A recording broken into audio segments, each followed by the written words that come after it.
Today we're gonna talk about The Scream by Edvard Munch.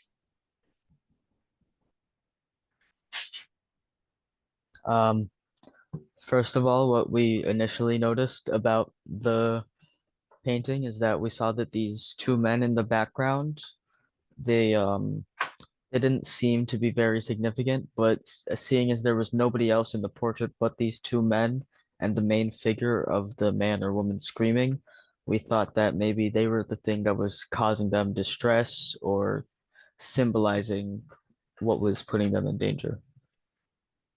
Yeah, I agree because there is no obvious danger apparent in this painting except for the two men, which could be perceived as dangerous or shady, and that might be what's causing the look of terror on this figure's face.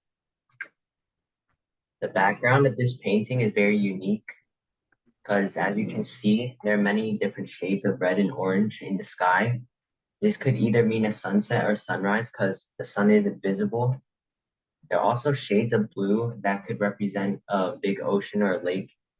If you look carefully, there are two little boats in the distance, and these vibrant colors represent the mood of the painting very well because it adds a sense of foreboding as the two figures advance to the screaming figure. Yeah, we both agreed that the darker colors of the water where the boats are and the grass set more of a menacing tone than a cheery tone, which it would have been if they kept the same color scheme as the sunset.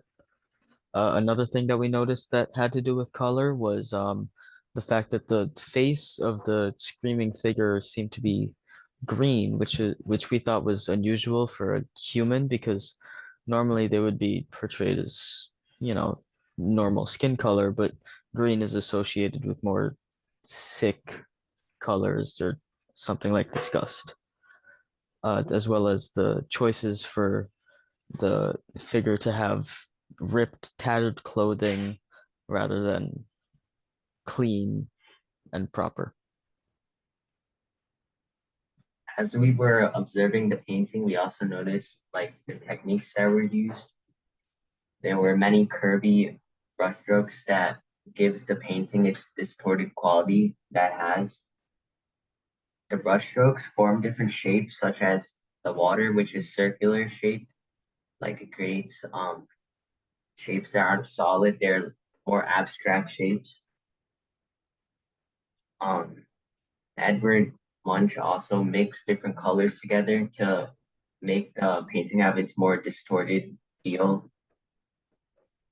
As you And can see by the highlighted line, you can see one of the long brushstrokes that Edvard Munch took to give this painting its feeling of distortedness.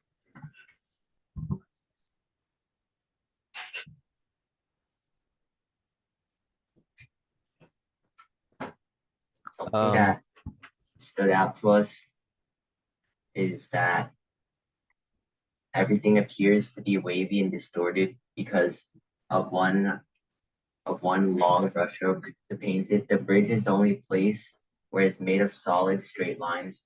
This may signify that the bridge is a place of safety compared to the confusion of the world as it twists around and turns.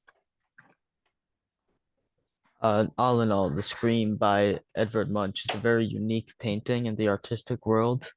Many seem to agree, as this quote from BBC News says, arguably the most stunning thing about The Scream is the way it transcended art history to become a touchstone of popular culture. This quote describes the painting very well because it's one of the most known artworks in the world. It also describes angst and anger. The way the face is screaming shows more emotion than many portraits usually do. And this allows the viewer to relate and understand the emotion and meaning put behind this work because everybody feels those emotions sometime in their life.